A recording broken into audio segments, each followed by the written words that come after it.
ഇന്ന് കുറച്ച് പുളി ഉണക്കാൻ ഇട്ടിട്ടുണ്ടായിരുന്നു. അപ്പോൾ അത് ഉണങ്ങിയിട്ടുണ്ടോ എന്ന് നമുക്കൊന്ന് നോക്കാം. 2-3 ദിവസമായി ഇട്ടിട്ട്. അപ്പോൾ അത് പതിയെ ഉണങ്ങി വരുന്നതേ ഉണ്ടായിരിക്കുള്ളൂ. ഒന്ന് നോക്കാം പുളി ഉണങ്ങിയിട്ടുണ്ടോ എന്ന്.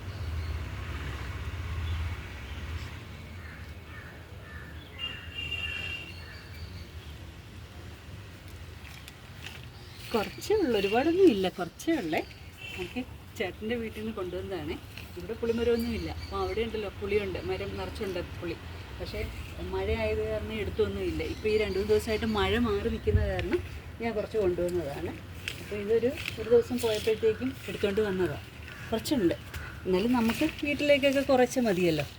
എപ്പോഴും എല്ലാ ദിവസവും ഒക്കെ മീൻ കറിയൊക്കെ വയ്ക്കുമെങ്കിൽ നമുക്ക് കുറച്ചളവിൽ മതിയല്ലോ. അപ്പോൾ അതുണ്ട്. ഇനി ഉണങ്ങാനുണ്ട് കേട്ടോ. ഇത് കണ്ടത്, ഇതൊക്കെ ഇനി നല്ലോണം ഉണങ്ങാനുണ്ട്.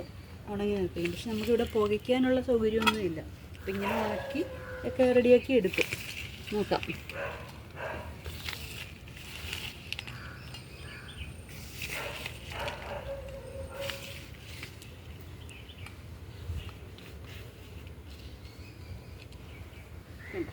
ഇത്രയും ഉണ്ട്.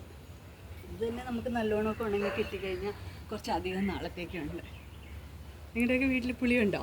ഉണ്ടെങ്കിൽ ഇങ്ങനെയൊക്കെ ഉണക്കി, ഇപ്പം ആണ് പുളിയുടെ സീസൺ. അപ്പം മഴയ്ക്കൊക്കെ മാറിക്കഴിഞ്ഞ് അതൊക്കെ ഉണക്കിയൊക്കെ എടുക്കുമായിരിക്കും അല്ലേ എല്ലാവരും? പറയണേ. ഹായ്, പിന്നെ നാളെ കാണാം.